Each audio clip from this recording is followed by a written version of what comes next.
Bismillahirrahmanirrahim. Assalamualaikum warahmatullahi wabarakatuh. Perkenalkan, nama saya Siti Fatmawati dari PAI 5G dengan NIM 12 12 02 02 41. Di sini saya akan membahas tentang kepribadian guru. Pengembangan kepribadian guru, kepribadian guru itu sangat erat kaitannya dengan kinerja dan keterampilan mereka dalam melakukan suatu pekerjaan. Nah, kepribadian atau personality merupakan ciri-ciri khas seseorang yang dimanifestasikan melalui pola tingkah laku atau cara dia merespon yang konsisten dalam situasi-situasi termasuk relasinya dengan lingkungan. Tingkah laku atau sikap ini akan lebih kelihatan dalam cara-cara mereka berinteraksi dengan orang lain atau peserta didiknya. Nah, seperti menampilkan sikap yang empati, terus, simpati, merupakan sikap untuk dapat memahami, apa yang sedang dipikirkan dan dirasakan oleh orang lain. Nah, dia tuh sifatnya, terbuka, terus berwibawa, bertanggung jawab, dan mampu membuat penilaian terhadap dirinya sendiri.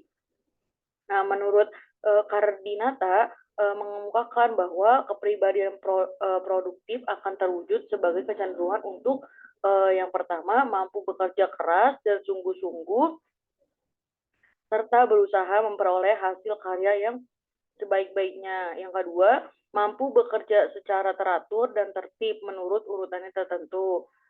Yang ketiga, mampu bekerja secara kreatif tanpa menunggu perintah sehingga mampu mengambil keputusan sendiri. Nah, bahwa kepribadian guru yang sehat dan secara umum itu ada yang pertama penilaian diri yang realistik, yang kedua penilaian situasi-situasi yang realistik, yang ketiga penilaian hasil yang dicapai secara realistik. Yang selanjutnya menerima kenyataan, terus menerima tanggung jawab, berdiri sendiri, mampu mengendalikan emosi, berorientasi pada tujuan. Nah, selanjutnya ada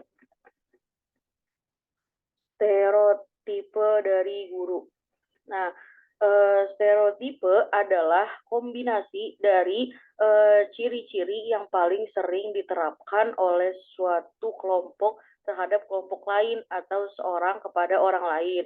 Secara lebih tegasnya, dapat kita katakan stereotipe itu sebagai generalisasi pesan yang kita miliki mengenai seseorang atau kelompok, terutama karakter psikologis atau sifat kepribadian.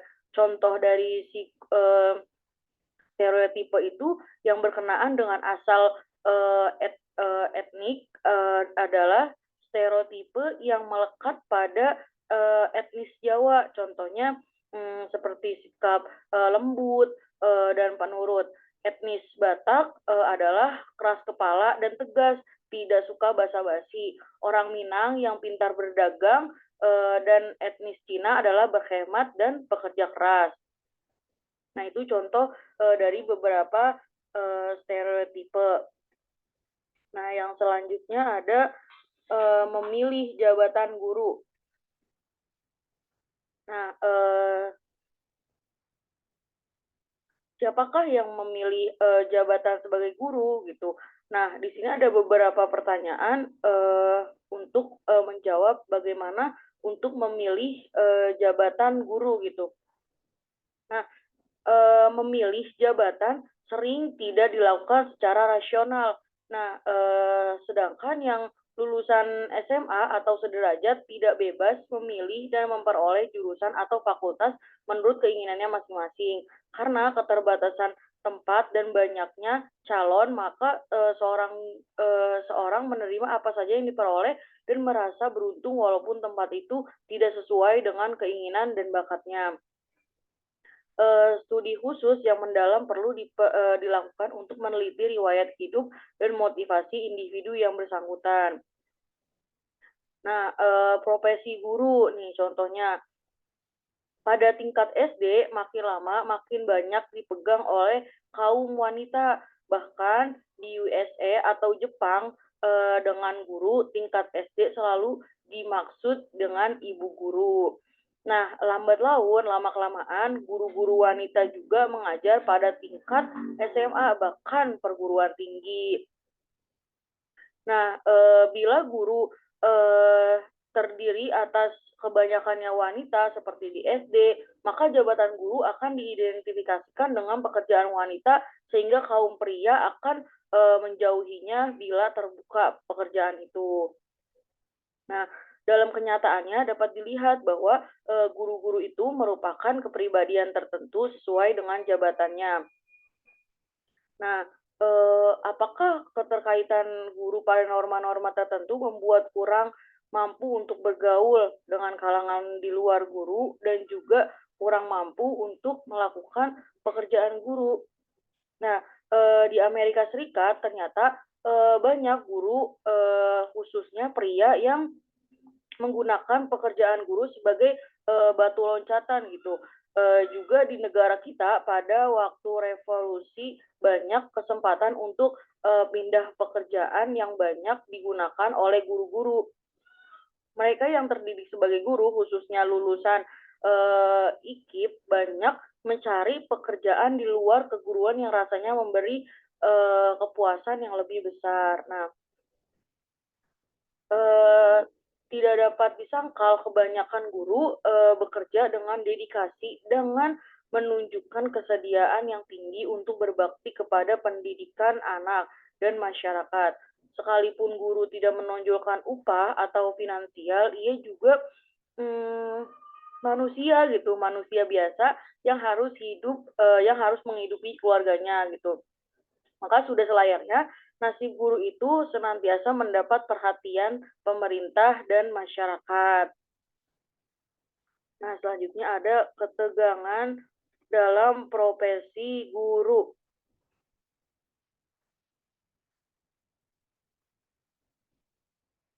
Ya, pekerjaan itu kan mengandung aspek-aspek yang dapat menimbulkan ketegangan. Apakah pekerjaan itu sebagai diplomat, penerbang, supir, dokter, atau guru. Nah, ketegangan itu tidak hanya ditentukan oleh sifat pekerjaan itu, akan tetapi juga bergantung pada orang yang melakukannya. Tiap orang ingin mencari kepuasan dalam pekerjaannya, akan tetapi tak selalu kepuasan itu diperolehnya karena ada yang menghalanginya. Nah, ketegangan itu timbul sebagai akibat, hambatan untuk mencapai kepuasan yang dicari individu dan kedudukannya. Nah, sifat ketegangan itu tergantung pada apa yang diinginkan seseorang dalam pekerjaannya atau keterlibatannya dalam pekerjaan itu. Kepuasan yang dicari oleh berbagai individu itu berbeda-beda. Pekerjaan yang dapat memberi kepuasan kepada seseorang itu belum tentu akan memberinya kepuasan terhadap orang lain. Lalu apa yang menimbulkan ketegangan bagi seseorang? Mungkin tidak mempunyai pengaruh terhadap orang lain. Nah, bisa jadi juga kayak gitu. Nah, jabatan guru itu tidak dapat dikaitkan menjadi idaman atau panggilan bagi kebanyakan pemuda. Walaupun tugas itu mulia, akan tetapi tidak selalu memberi kepuasan yang dicari orang dalam jabatannya. Nah, apa yang, diharapkan guru dari jabatannya itu, yang pertama itu keuntungan ekonomisnya, imbalan, finansial, gaji, atau uang. Nah, gaji yang tinggi itu akan memberikan kesempatan untuk menabung, mendirikan rumah, membiayai pendidikan anak, dan sebagainya. Nah, pendapatan yang cukup memberi rasa aman, untuk masa depan baginya dan bagi keluarganya. Nah, selanjutnya ada status, kedudukan yang terhormat dalam masyarakat, penghargaan yang mempertinggi harga diri, di hadapan orang lain.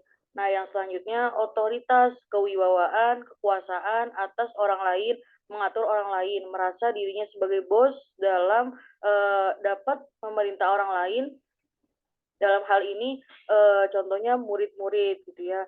Nah, terus selanjutnya status profesional, merasa diri memiliki kesanggupan yang khas yang diperoleh bakat pendidikan yang tidak dimiliki oleh orang lain. Nah, gaji pekerja atau pegawai pada umumnya itu tidak tinggi dibandingkan dengan gaji orang di negara-negara yang maju atau dibandingkan dengan guru, contohnya di Malaysia atau Singapura. Walaupun gaji guru tidak lebih rendah dari gaji resmi pegawai-pegawai lain, namun pendapatannya pada umumnya lebih rendah.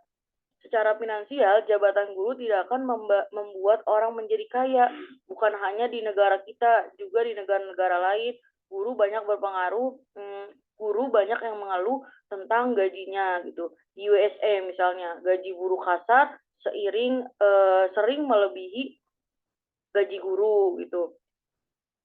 Nah, guru sendiri tidak mempunyai gambaran yang jelas mengenai statusnya di tengah-tengah jabatan lain. Bila ia beranggapan bahwa guru yang melakukan tugas yang begitu mulia itu mempunyai kedudukan yang tinggi, mungkin ia akan mengalami ketegangan dan frustasi melihat kenyataan bahwa guru itu memang dihormati tetapi tidak diberikan status yang tinggi dibandingkan dengan jabatan lain.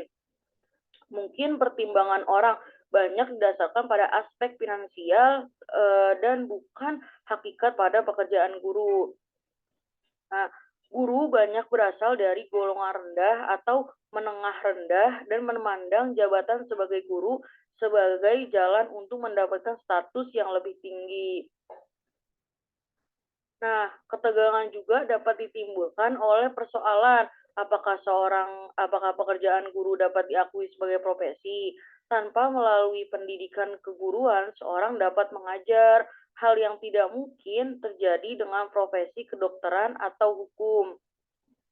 Nah, sumber ketegangan ini juga terletak dalam pekerjaan guru di dalam kelas. Di situ diuji kemampuannya dalam profesinya, kesanggupannya untuk mengatur proses belajar mengajar agar berhasil baik sehingga memuaskan bagi setiap muridnya. Gangguan disiplin atau kenakalan, kemalasan, ketidakmampuan, atau kebodohan anak dapat menjadi sumber ketegangan dan frustasi guru yang benar-benar melibatkan diri dalam proses itu. Nah, mungkin cukup sekian yang dapat saya sampaikan. Wabillahi taufik wal hidayah. Wassalamualaikum warahmatullahi wabarakatuh.